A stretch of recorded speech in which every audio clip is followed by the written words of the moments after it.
ইতিহাসের বুকে এমন কোনো গ্রন্থ কি আছে যা নিজেই নিজেকে ভুল প্রমাণের জন্য চ্যালেঞ্জ ছুড়ে দিয়েছে? এমন কোনো কিতাব যা তার শত্রুদের হাতেই তুলে দিয়েছে তাকে মিথ্যা প্রমাণের সবচেয়ে সহজ উপায়? আজ আমরা এমন এক ঐশী গ্রন্থের কথা বলবো যা 1400 বছর ধরে মানবজাতিকে এক উন্মুক্ত চ্যালেঞ্জ দিয়ে চলেছে। এটি কোনো সাধারণ বই নয়, এটি আল কোরআন। চলুন আজ আমরা কোরআনের দেওয়া সেই অকাট্য চ্যালেঞ্জগুলো দেখব যা একে পৃথিবীর বুকে এক অনন্য গ্রন্থ হিসেবে স্থাপিত করেছে। প্রথম ঘটনা, এক ব্যক্তিগত ভবিষ্যৎবাণী যা ইতিহাস বদলে দিতে পারত। কোরআনের দেওয়া চ্যালেঞ্জগুলোর মধ্যে সবচেয়ে বিস্ময়কর হল আবু লাহাবকে নিয়ে করা ভবিষ্যৎবাণী। আবু লাহাব ছিল নবী মুহাম্মদ সাল্লাল্লাহু আলাইহি ওয়াসাল্লামের আপন চাচা, কিন্তু সম্পর্কে চাচা হলেও সে ছিল ইসলামের প্রকাশ্য এবং সবচেয়ে কঠোর শত্রু। নবী সাল্লাল্লাহু আলাইহি ওয়াসাল্লামের প্রতিটি কাজের বিরোধিতা করাই ছিল তার জীবনের মূল উদ্দেশ্য। এমন পরিস্থিতিতে আল্লাহ তাআলা সূরা আল মাসাদ অর্থাৎ সূরা লাহাব নাজিল করলেন। এই সূরার দ্বিতীয় আয়াতে আল্লাহ বলেন, অচিরেই সে আবু লাহাব লেলিহান অগ্নিতে প্রবেশ করবে এবং তার স্ত্রীও।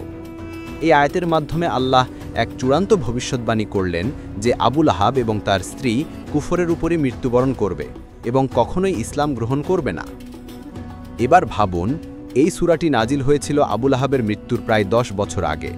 এই দীর্ঘ 10টি বছর আবু লাহাবের সামনে একটি খোলা সুযোগ ছিল। কোরআনকে ভুল প্রমাণ করার জন্য তাকে শুধুমাত্র একবার সবার সামনে বলতে হতো, আমি ইসলাম গ্রহণ করলাম।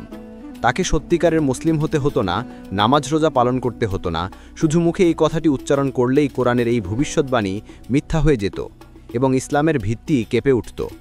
কিন্তু যে মানুষটি নবী সাল্লাল্লাহু আলাইহি ওয়াসাল্লামকে ছোট করার কোনো সুযোগই ছাড়ত না, সে এই সহজতম কাজটি করতে পারল না। অবশেষে 10 বছর পর সে অবিশ্বাসী অবস্থাতেই মারা গেল, কারণ এই ভবিষ্যৎবাণীর লেখক কোনো মানুষ নন। তিনি হলেন মহাবিশ্বের স্রষ্টা, যিনি আগে থেকেই জানতেন আবু লাহাবের অন্তরে কী লুকানো আছে।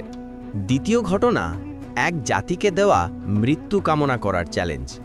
কোরআনের চ্যালেঞ্জ শুধু একজন ব্যক্তিকে ঘিরেই ছিল না, বরং তা একটি পুরো সম্প্রদায়কেও দেওয়া হয়েছিল।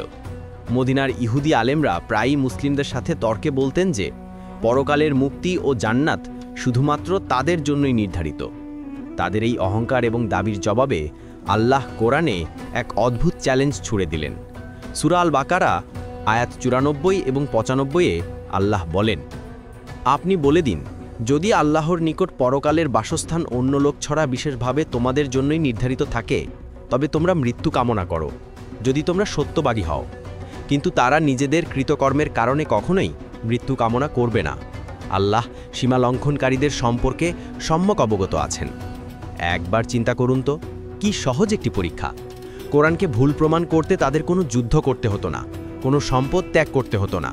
শুধু কয়েকজন ইহুদি আলেমকে একসাথে দাঁড়িয়ে বলতে হতো, আমরা আমাদের দাবিতে এতটাই আত্মবিশ্বাসী যে আমরা এখন মৃত্যু কামনা করছি। কিন্তু কোরআন শুধু চ্যালেঞ্জই দেয়নি, সাথে সাথে এর ফলাফলও ঘোষণা করে দিয়েছে যে তারা কখনোই এটা করবে না। ইতিহাস সাক্ষী, তারা কোরআনকে ভুল প্রমাণ করার এই সহজ সুযোগটি গ্রহণ করতে পারেনি, কারণ তাদের অন্তরের ভয় এবং জীবনের প্রতি আসক্তি সম্পর্কে আল্লাহ আগে থেকেই জানতেন। তৃতীয় ঘটনা, এক ভবিষ্যৎবাণী যা আজও জীবন্ত। অনেকেই ভাবতে পারেন আগের ঘটনাগুলো তো অতীতের, বর্তমানে কোরআনকে ভুল প্রমাণ করার কি কোনো উপায় আছে? কোরআন এখানেও এক জীবন্ত চ্যালেঞ্জ দিয়ে রেখেছে। সূরা আল মায়েদা আয়াত 82-তে আল্লাহ মুসলিমদের শত্রুমিত্র সম্পর্কে একটি সাধারণ ধারণা দিয়েছেন।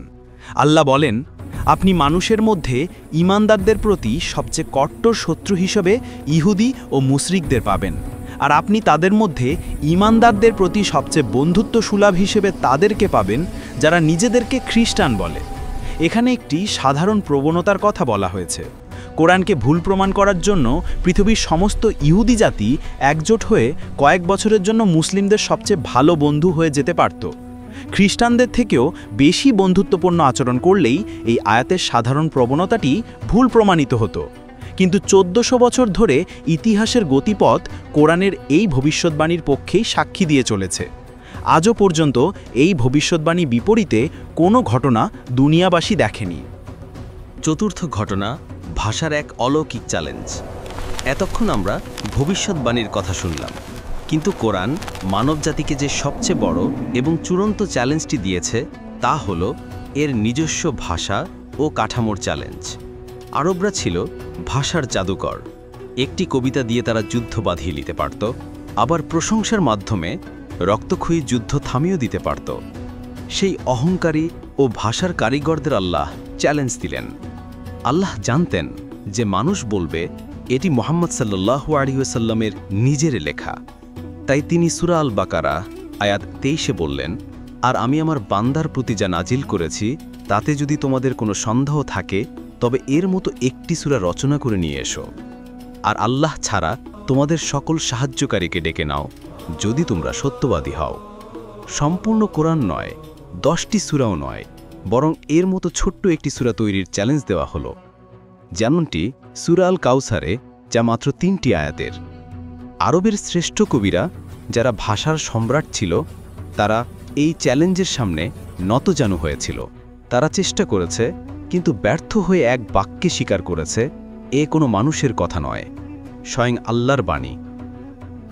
একজন ব্যক্তির মনস্তত্ত্ব, একটি সম্প্রদায়ের বিশ্বাস, বর্তমান পৃথিবীর বাস্তবতা এবং ভাষার অলৌকিকতা, কোরআনের প্রতিটি চ্যালেঞ্জ আজও পৃথিবীর বুকে উন্মুক্ত। কোরআন আপনাকে অন্ধভাবে বিশ্বাস করতে বলে না, এটি আপনাকে যুক্তি, প্রমাণ এবং চ্যালেঞ্জের মাধ্যমে আমন্ত্রণ জানায়। আর 1400 বছর ধরে এই চ্যালেঞ্জগুলোর অজেয় থাকাই এর সবচেয়ে বড় প্রমাণ যে এটি কোনো মানুষের সৃষ্টি নয়, বরং এটি সেই মহান স্রষ্টার বাণী যিনি সকল জ্ঞানের ঊর্ধ্বে। ভিডিওটি যদি আপনার মনে সামান্য চিন্তার উদ্রেক করে থাকে তাহলে আপনার বন্ধুদের সাথে শেয়ার করুন। চ্যানেলটি সাবস্ক্রাইব করে আমাদের সাথে থাকুন আরও এমন জ্ঞানগর্ভ ভিডিওর জন্য। আপনার মতামত কমেন্টে জানাতে ভুলবেন না। জাযাকাল্লাহু খাইরান।